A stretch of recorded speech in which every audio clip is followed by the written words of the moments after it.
Hello there, welcome back to the Ogre, the old Git Reacts, Reviews and Oft-Times Reminisces. Standing on my headphone leads, that doesn't help. Today we're doing Hadopelagyal, and I noticed there was a video, so rather than listen to a track off the album that I've purchased direct from Bandcamp, we'll do the video. It'll distract from the waffle that I come out with at various points, so let's give it a listen, shall we? If I can find the right button. Here we go. There we go. Here we go.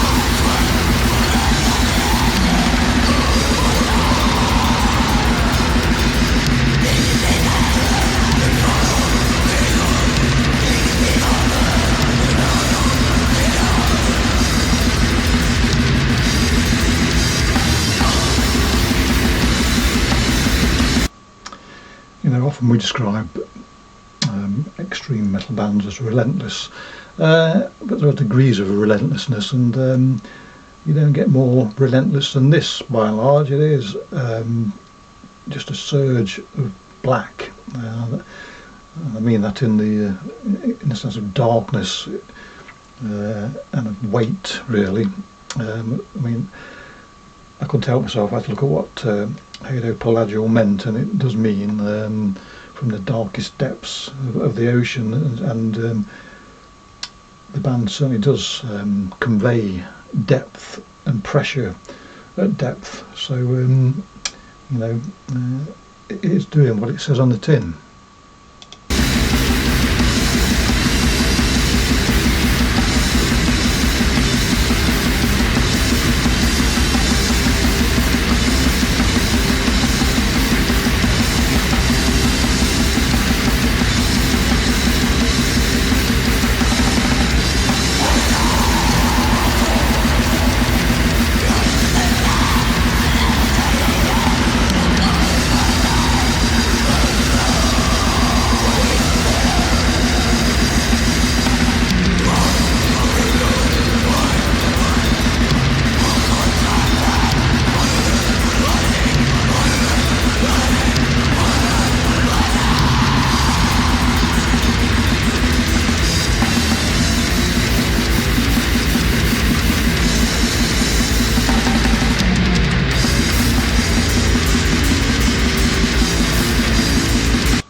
My main complaint with bands that play within this spectrum is very often they resort to, well, they slow down too much. There's too many, I won't say breakdowns, but slower sections. Hadopelagyal by and large just fucking motor on from beginning to end, and I know on the album there are one or two slower bits. They are sparsely, you know, you'd have to mount an expedition to find them, which means I'm happily carried along from beginning to end.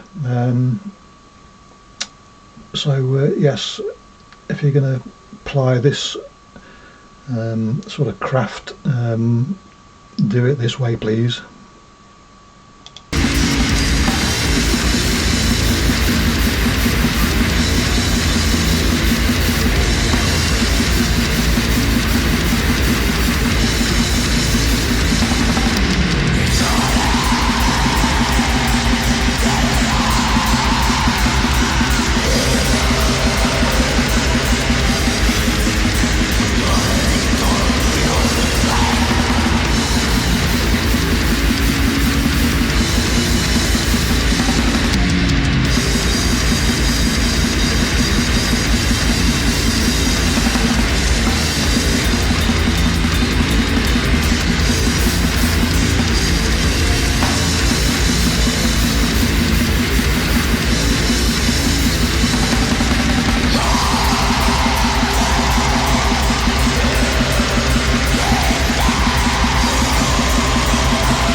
One of the hardest things to do when you're playing music like this is not be boring, because it is shades of grey, it is monochrome, albeit there was, I won't call them embellishments because they're not, but there are nuances to this which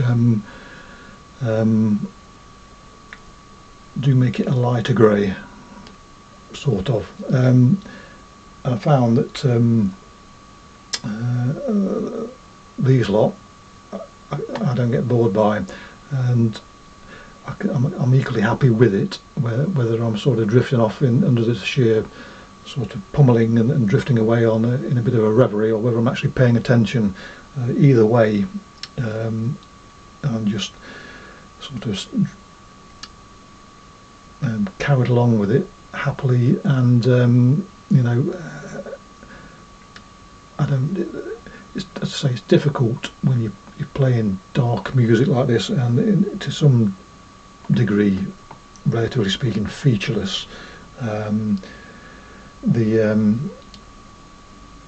playing it in a way that remains compelling is a feat in itself, and I'm glad they've managed to accomplish it.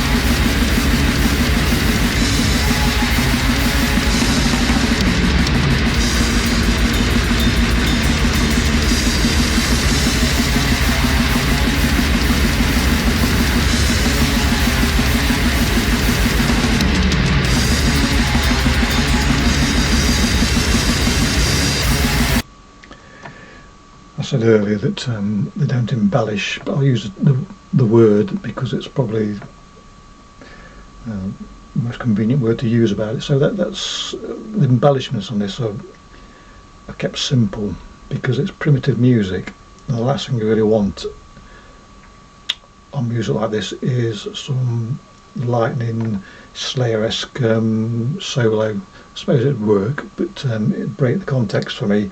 And so the fact that any brightness, if you want to call it that, is subdued to the point of it's not bright at all, is perfectly in keeping with what this music sounds like. And you don't need much. As I say, it's almost ritualistic music, and as such you don't want sparks flying, or I don't anyway. And flashes of light here, there and everywhere. It is complete as it is tall, very much.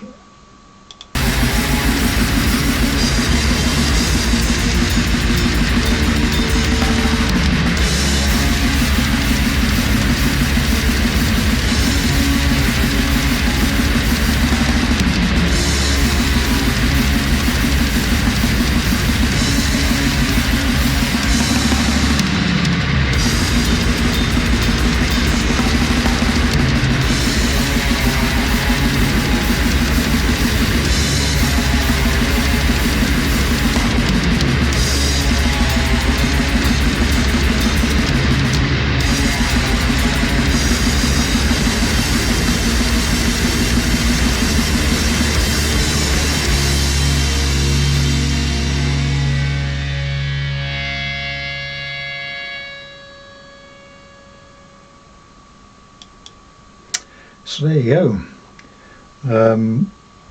It's almost like being, excuse me a minute, it's almost like being King Canute trying to hold back the waves there. Impossible. You know, standing in front of an avalanche or a rock slide, landslip, whatever, pointless. Just let the thing wash over you, steamroller you, and be thankful for it. Yes, flattened as I am, I'm happy as Larry to have been able to share that with you. Anyway, clicky bollocks, catch you next time, cheerio.